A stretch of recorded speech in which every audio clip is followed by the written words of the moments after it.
Can y'all hear me? Can you hear me? Can you hear me? You hear me? Okay. Congratulations, class of 2015.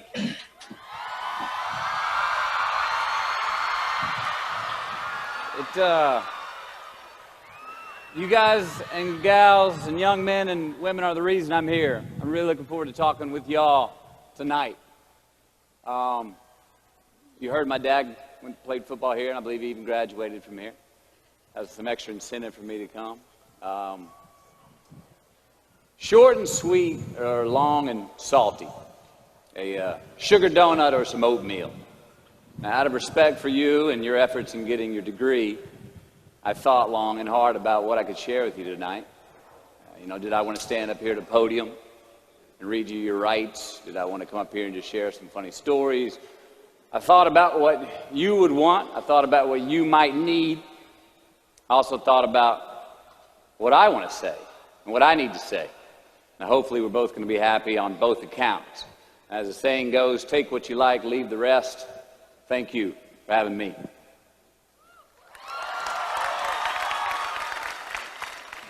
So before I share with you some what I do knows, I want to talk with you about what I don't know. Now, I have two older brothers. One was in high school in the early 1970s, and this was a time when a high school GED got you a job, all right, and the college degree was exemplary. My other brother, Pat, was in high school in the early 80s, and by this time, the GED wasn't enough to guarantee employment. You needed a college degree, and if you got one, you had a pretty good chance of getting the kind of job that you wanted after you graduated. Now me, I graduated high school in 1988, got my college degree in 1993, and that college degree in 93 did not mean as much. It was not a ticket, it was not a voucher, it was not a free pass go to anything. So I asked the question, what does your college degree mean? It means you got an education. It means you have more knowledge in a specific subject, vocation. It means you may have more expertise in what your degree is in. But what's it worth? In the job market, out there today, we know the market for college graduates is more competitive now than ever. Now, some of you already have a job lined up. You've got a path where today's job is going to become tomorrow's career. But for most of you, the future is probably still pretty fuzzy. You don't have that job that directly reflects the degree you just got. Many of you don't even have a job at all. Think about it. You've just completed your scholastic educational curriculum in life, the one that you started when you were 5 years old in kindergarten, up until now, and your future may not be any more clear than it was 5 years ago. You don't have the answers, and it's probably pretty damn scary. And I say that's okay, because that is how it is. This is the reality that many of you are facing. This is the world that we live in. And while I'm not here to discourage you or in any way belittle your accomplishments tonight, which I'd like to applaud that one more time. You graduated. All right? Now, I'm not here to be a downer on that. Let's get that straight. But I am here to talk brass tacks. I want to skip the flattery and the attaboys, because I do know this. The sooner that we become less impressed with our life, with our accomplishments, with our career, with whatever that prospect is in front of us, the sooner we become less impressed and more involved with that and these things, the sooner we get a whole lot better at doing them. So, I'm going to talk to you about some things I've learned in my journey. Most from experience, some of them I heard in passing, many of them I'm still practicing, but all of them I do believe are true. Now, they may be truths to me, but don't think that that makes them mine, because you cannot own a truth. So please think of these as signposts, approaches, paradigms that give some science to satisfaction. They're yours to steal, they're yours to share, like into your own lives, to personally apply in your own lives, in your own way, should you choose to. So, here we go. Number one, and this should come up on the Jumbotron. Life's not easy. Is it up there? Life is not easy. It is not. Don't try to make it that way. Life's not fair. It never was. It isn't now, and it won't ever be. Do not fall into the trap, the entitlement trap, of feeling like you're a victim. You are not. Get over it and get on with it. And yes, most things are more rewarding when you break a sweat to get them. Fact. Number 2. I love this one. Unbelievable is the stupidest word in the dictionary. Should never come out of our mouths. Think about it. To say, oh, wow, what an unbelievable play.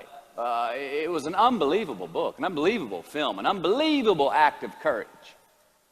Really? It may be spectacular, it may be phenomenal, most excellent or outstanding, but unbelievable? Give others and yourself more credit. It just happened. You witnessed it. You just did it. Believe it.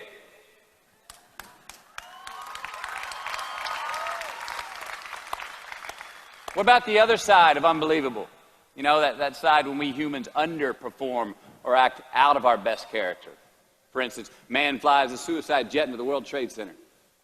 Millions die from diseases every day that we have cures for. Bob the Builder swears that he's going to have your house built by Thanksgiving, and you can't move in until Christmas the next year. Our best friends lie to us, and we lie to ourselves all the time. Unbelievable? I don't think so. Again, it just happens, and it happens every day. Nothing that we Homo sapien earthlings do is unbelievable. And if there's one thing you can depend on people being, it's people. So we shouldn't be surprised. We, us, are the trickiest mammals walking the planet. I'm not worried about the monkeys. I'm worried about you and me. So acknowledge the acts of greatness as real, and do not be naive about mankind's capacity for evil, nor be in denial of our own shortcomings.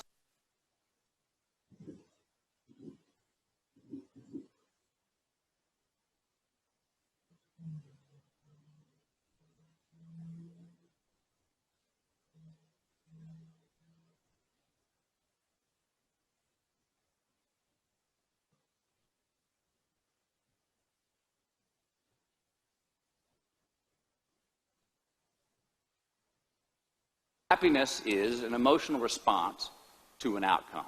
If I win, I will be happy. If I don't, I won't. It's an if-then, cause and effect, quid pro quo standard that we cannot sustain because we immediately raise it every time we attain it. You see, happiness demands a certain outcome. It is result reliant. And I say if happiness is what you're after, then you're going to be let down frequently, and you're going to be unhappy much of your time. Joy, though, joy is a different thing. It's something else. Joy is not a choice. It's not a response to some result. It's a constant.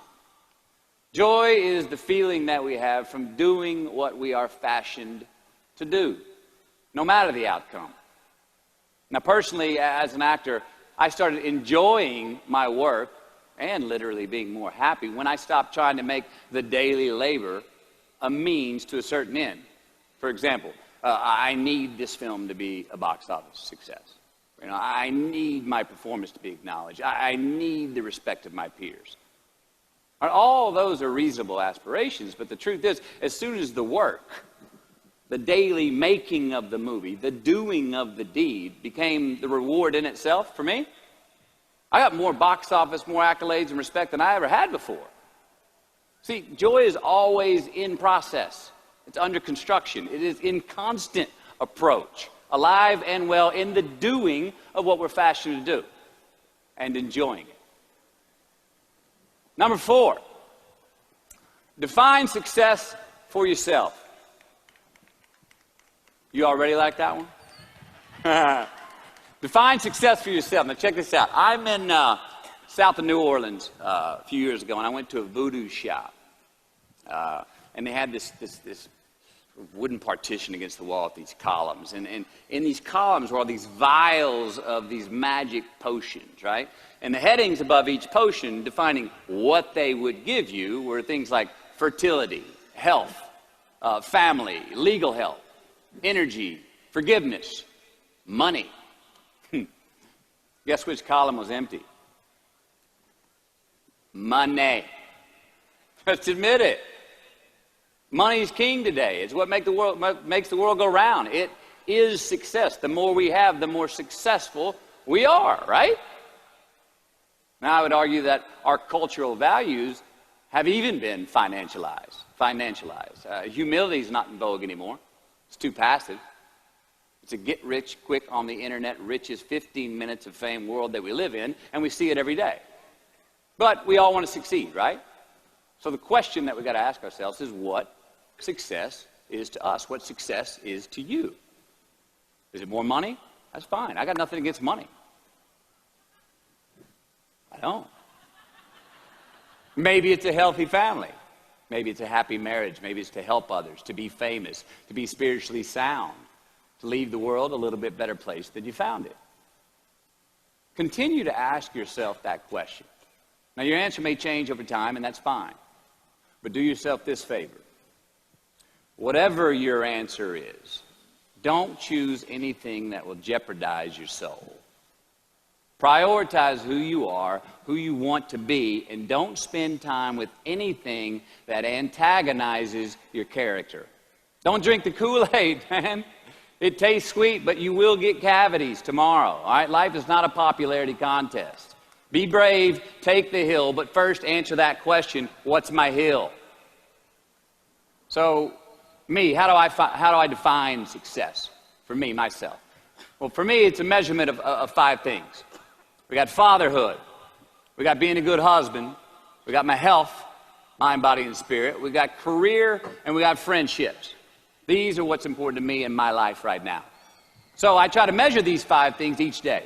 I check in with them. I like to see whether or not I'm in the debit section or the credit section with each one. Am I in the red or am I in the black? You follow? For instance, sometimes say my career is rolling. All right, it's way up here in the black, but I see how my relationship with my wife maybe could use a little bit more of my attention. I got to pick up the slack on being a better husband. Get that one out of the red. Or say my spiritual health could use some maintenance. It's down here, but hey, man, my friendships and my social life, they're in high gear, right? I got to recalibrate. Checks and balances. I got to go to church. Remember to say thank you more often. Something. But I got to take the tally because I want to keep all 5 in healthy shape. And I know that if I don't take care of them, if I don't keep up maintenance on them, one of them is going to get weak, man. It's going to dip too deep into the debit section. It's going to go bankrupt. It's going to get sick, die even. So first, we have to define success for ourselves. And then we have to put in the work to maintain it. Take that daily tally. Tend our garden. Keep the things that are important to us in good shape. I mean, let's admit it. We've all got 2 wolves in us. A good one and a bad one. And they both want to eat. The best I can tell, we just got to feed that good one a little more than the other one. Here we go. Number 5. Process of elimination is the first step to our identity. AKA, where you are not is as important as where you are.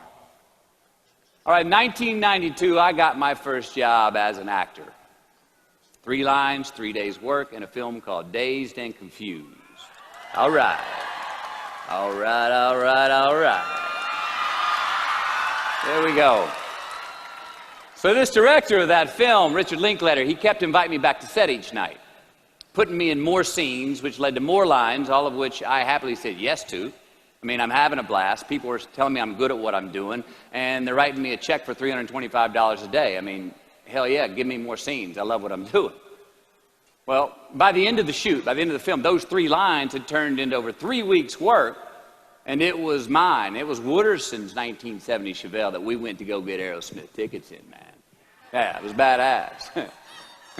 Well, a few years ago, I'm watching this film again, and I noticed 2 scenes that I really shouldn't have been in.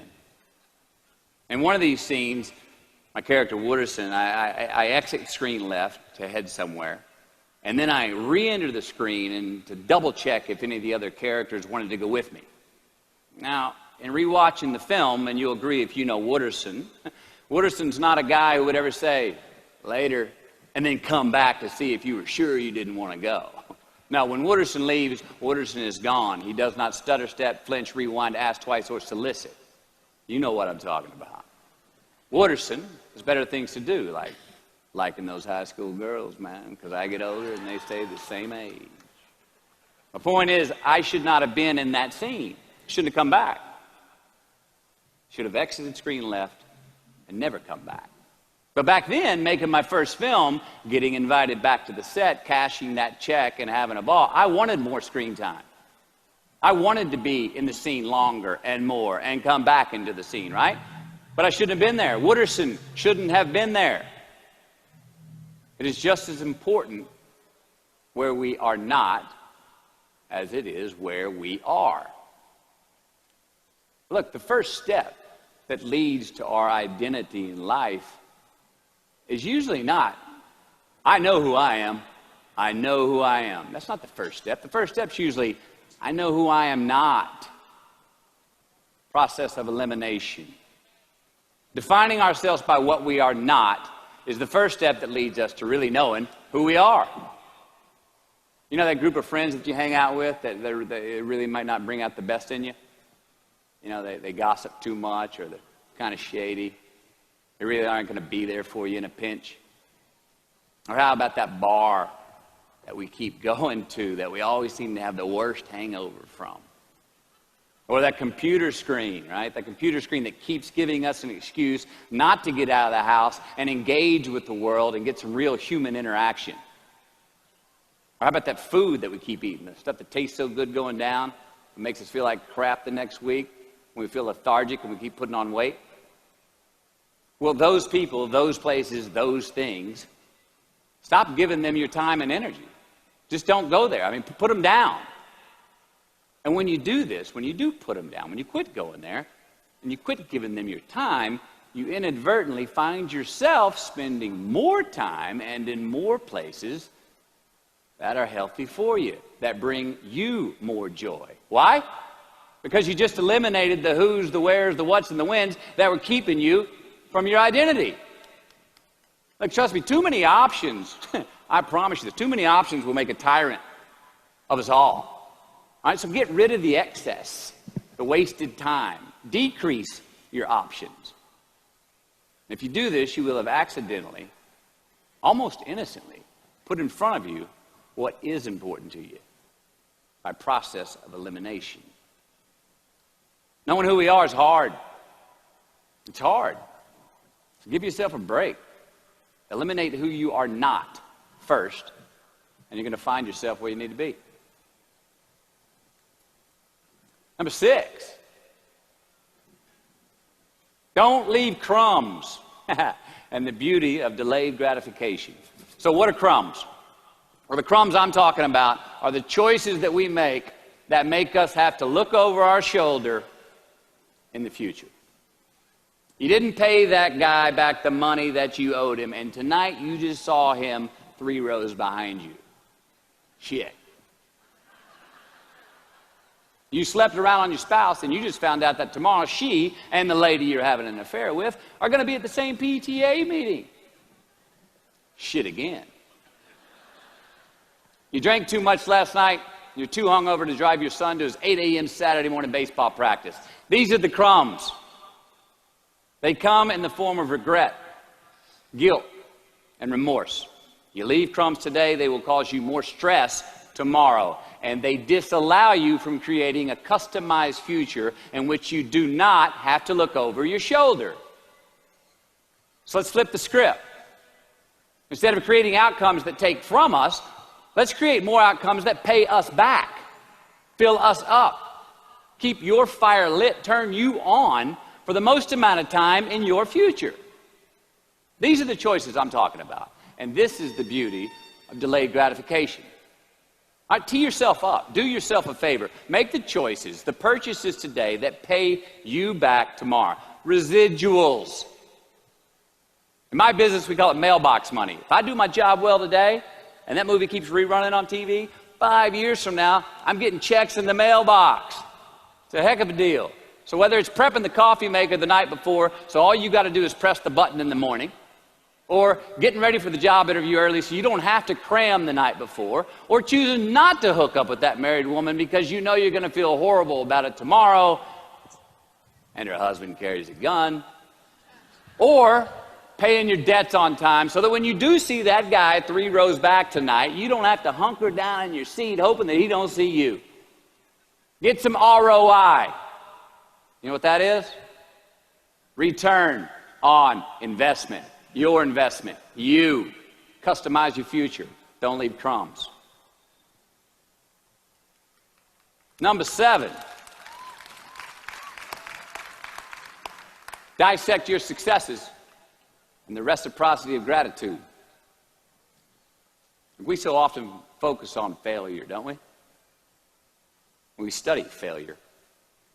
We obsess with failure. We dissect failure and our failures.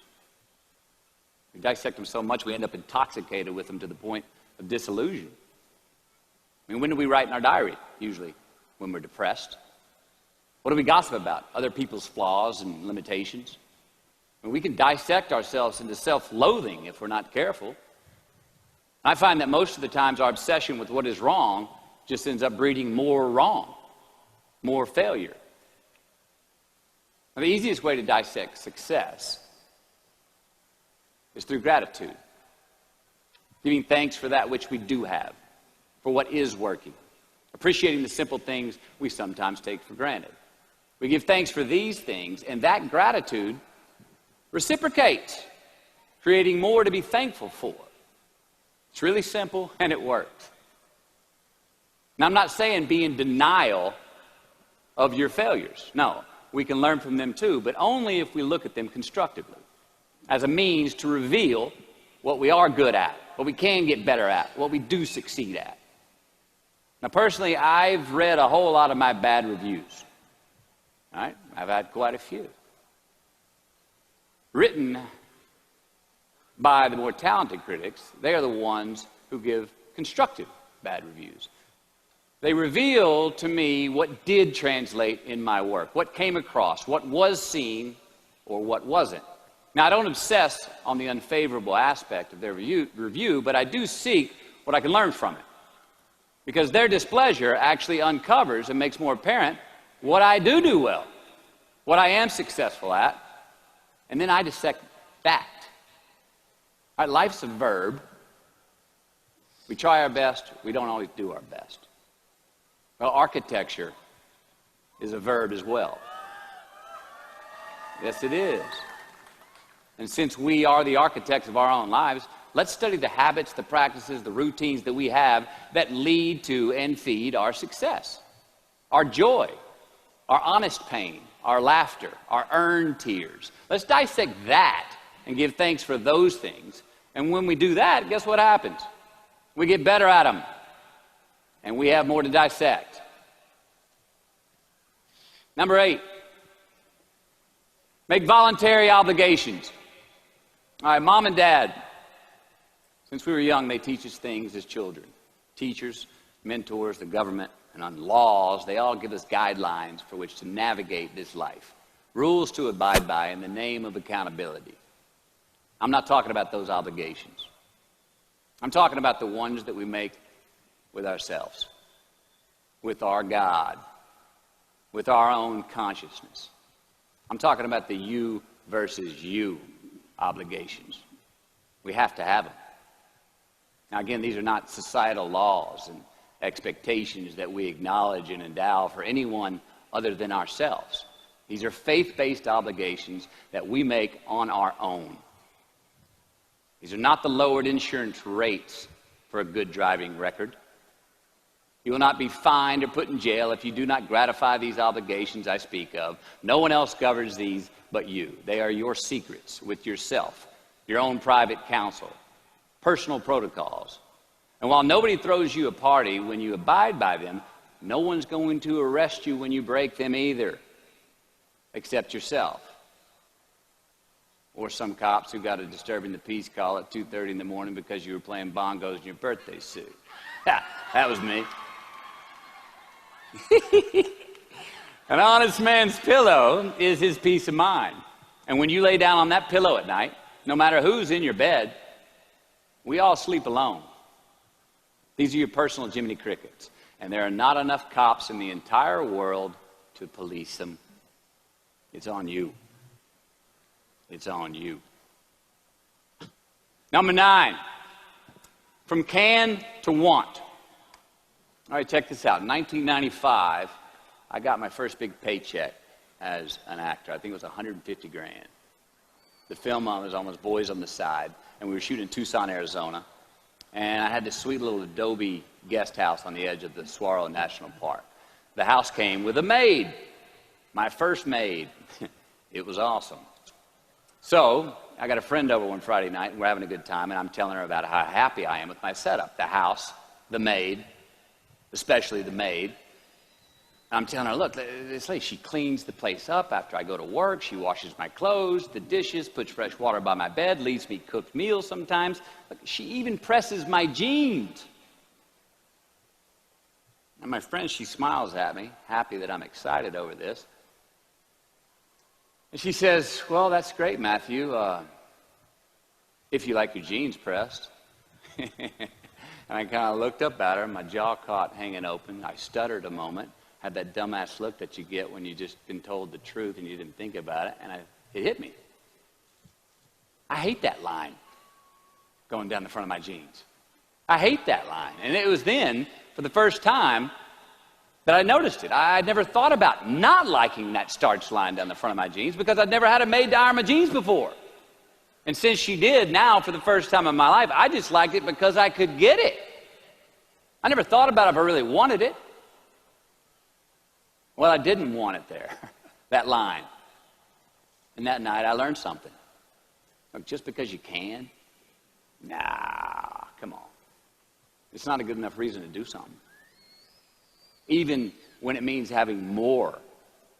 Right? Be discerning. Choose it because you want it. Do it because you want to. Never had my jeans pressed again. I hate that line. Number 10, a roof is a man-made thing. This may cut a little close to the bone since the geography, but I think we all were there and we'll all remember where we were. But in January the 3rd, 1993, it was the NFL playoffs, and your Houston Oilers were playing the Buffalo Bills. The Oilers were up 28-3 at halftime, 35-3 early in the third. Frank Reich and the Bills come back to win 41-38 in overtime for one of the greatest comebacks in NFL history. Yeah, the Bills won, but they didn't really beat the Oilers. The Oilers lost that game. They beat themselves. Y'all remember that, huh? Why? Why'd they beat themselves? Or how? Was it because at halftime they put a ceiling, a roof, a limit on their belief in themselves, a.k.a. the prevent defense?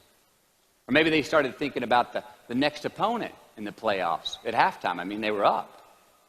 Then they came out and played on their heels, lost the mental edge the entire second half, and voila, they lost.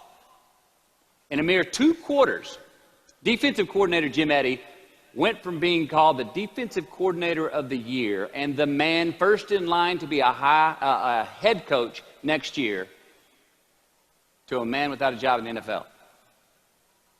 You ever choked? Nobody has ever choked? I have. You know what I'm talking about, fumbling at the goal line, stuck your foot in your mouth once you got to the microphone, had a brain freeze on the exam that you were totally prepared for, forgot the punchline to a joke in front of 4,000 graduating students at the University of Houston Commencement. Or maybe you've had that feeling of, oh my God, life just cannot get any better than this moment. And ask yourself, do I deserve this? Now what happens when we get that feeling? We tense up. We have this sort of outer body experience where we are literally seeing ourselves in the third person. And we realize that the moment just got bigger than us. You ever felt that way? I have. And it's because we have created a fictitious ceiling, a roof, to our expectations of ourselves. A limit where we think it's all too good to be true. But it's not. And it's not our right to say or believe it is.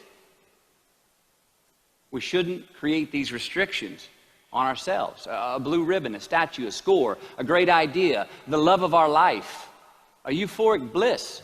Who are we to think that we don't deserve or haven't earned these gifts when we get them? It's not our right. But if we stay in process, all right, within ourselves, in the joy of the doing, we will never choke at the finish line. Why? Because we aren't thinking of the finish line. Because we're not looking at the clock. We're not watching ourselves on the Jumbotron performing the very act that we're in the middle of. No, we're in process. The approach is the destination, and we are never finished. Bo Jackson, what did he do? He used to run over the goal line, through the end zone, and up the tunnel. The greatest snipers and marksmen in the world, they don't aim at the target. They aim on the other side of the target. We do our best when our destinations are beyond the measurement, when our reach continually exceeds our grasp, and when we have immortal finish lines. And when we do this, the race is never over. The journey has no port. The adventure never ends because we are always on the way. So do this, and let somebody else come up and tap you on the shoulder and say, hey, you scored. Let them run up and tap you on the shoulder and say, man, you won. Let them come tell you, you can go home now. Let them say, I love you too. Let them say, thank you.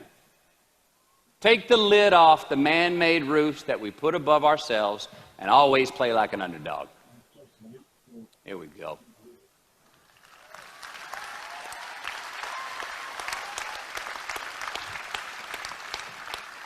Number 11, turn the page.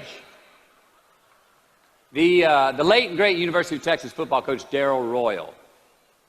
I don't know if y'all remember him. He won a national championship in '69. He won a couple of national championships.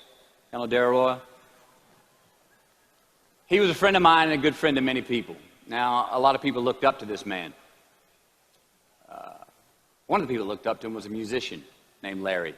Now, at this time in his life, Larry was in the prime of his country music career.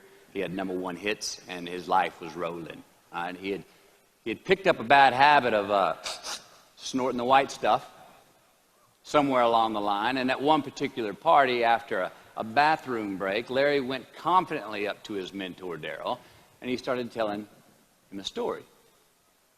Coach Royal listened, as he always had. And when Larry finished his story and was about to walk away, Coach Royal put a gentle hand on his shoulder, and he very discreetly said, hey, Larry, you got something on your nose there, bud. Well, Larry immediately hurried to the bathroom mirror where he saw some of the white powder that he hadn't cleaned off his nose. He was ashamed.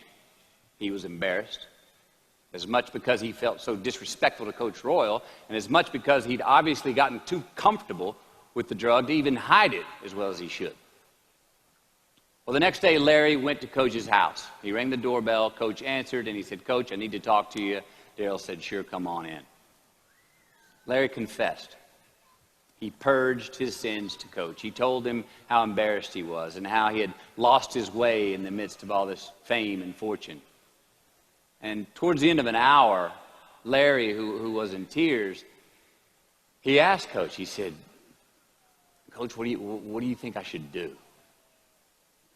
The coach, being a man of few words, just looked at him and calmly said, Larry, I have never had any trouble turning the page in the book of my life. Larry got sober that day, and he's been sober for the last 40 years. You ever get in a rut? You know what I'm talking about? You get in a funk. Get stuck on the merry-go-round of a bad habit. I have. Look, we're going to make mistakes.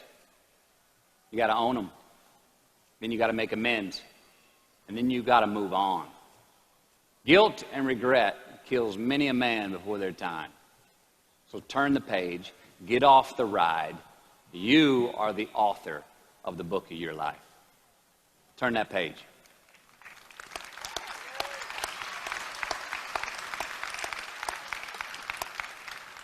Number 12, give your obstacles credit. You know those no fear t-shirts that were out? I don't know. People used to wear them 10 years ago. No fear. Anybody remember those, or just me? I saw them everywhere. All right. I don't get them, and I never did. I mean, hell, I try to scare myself at least once a day. I mean, I get butterflies every morning before I go to work. I was nervous before I got here to speak tonight. I think fear is a good thing. Now, why? Because it increases our need to overcome that fear. All right, so say your obstacle is fear of rejection. All right, you want to ask her out, or you want to ask him out, but you fear that he or she may say no. All right, you want to ask your boss for that promotion, but you're scared he's going to think you're overstepping your bounds. Well, instead of denying those fears, declare them. Say the fear out loud. Admit it. Give them the credit they deserve. Don't get all macho and act like they're no big deal. And don't get paralyzed by denying that they exist and therefore abandoning your need to overcome them. I mean, I'd even subscribe to the belief that we're all destined to have to do the thing that we fear the most anyway, at some point. So give your obstacles credit, and you will, 1, find the courage to overcome them, or you will, 2, see more clearly that they're not really worth prevailing over. So be brave, have courage, and when you do, you get stronger, you get more aware, you get more respectful of yourself and that which you fear. Number 13. So how do we know when we cross the truth? 13. Someone was asking, why did I pick 13? That's an unlucky number. Well, I don't know when 13 got the bad rap and became the mongrel of numerology. It's never done me wrong, 13. In fact, 13 has been a pretty lucky number for me, and I want to tell you how. I've always taken these 21-day trips by myself to far-off places where I usually don't know the language and nobody knows my name. They're adventures, 1, but they're also a purge. All right, they're a cleanse for me. They're like a 21-day fast from attention, from all the things I have in my well-appointed life. They're a check out so I can check in with me, see how I'm doing, be forced to be my own and my only company, to have a look in my mirror.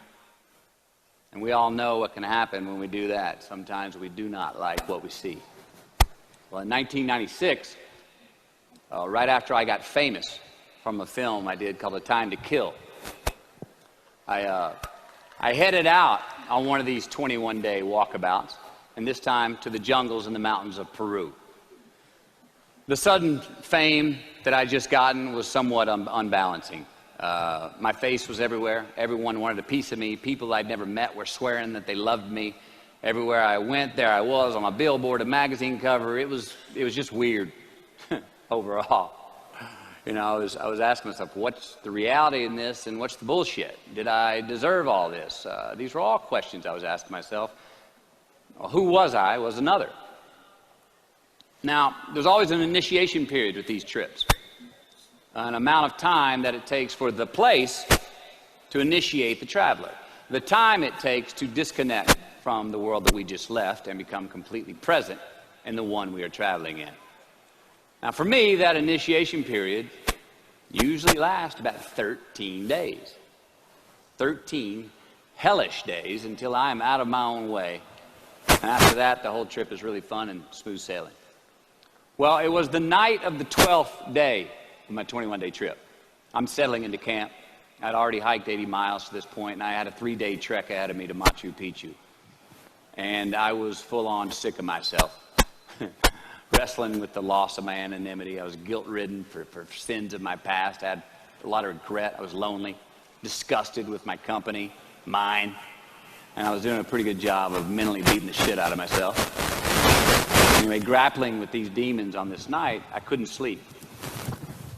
All of these badges and banners and expectations and anxieties that I was carrying with me. I needed to free myself from them.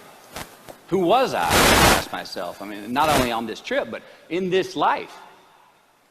So I stripped down to nothing. I took every moniker that gave me pride and confidence, all the window dressings, the packaging around the product. I discarded them all.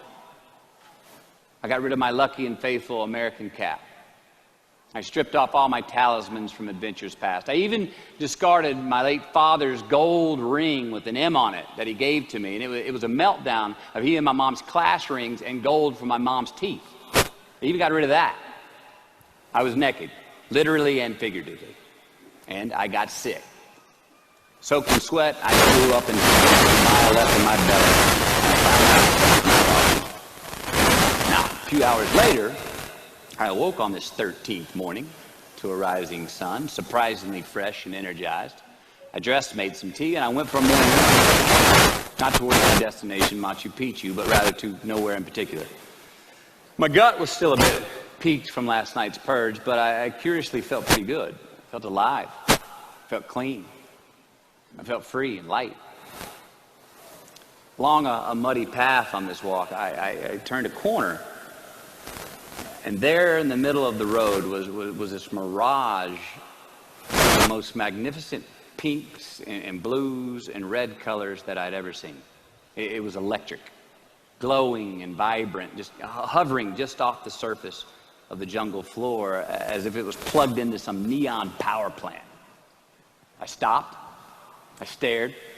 There was no way around it. The jungle floor in front of me was actually thousands of butterflies there in my path. It was spectacular. So I stayed a while. And somewhere in my captivation, I heard this little voice inside my head say these words. All I want is what I can see. And all I can see is what's in front of me. Now, at that moment, for the first time on this trip, I had stopped anticipating what was around the corner. For the first time, I stopped thinking about what was coming up next, what was up ahead. Time slowed down. I was no longer in a rush to get anywhere, and my anxieties were greatly eased. A few hours later, I returned to camp, packing for my continuing journey. Had a bump in my step. Even the local Sherpas I was traveling with, they noticed calling out to me, "Sois luz, Mateo, sois luz," which means you are light in Spanish. See, I forgave myself that morning. I let go of the guilt. The weight that was on my shoulders was lifted. My penance was paid. And I got back in good graces with my God. And I shook hands with myself. My best friend. The one that we're all stuck with anyway. Ourselves. And from that morning on, the adventure was awesome.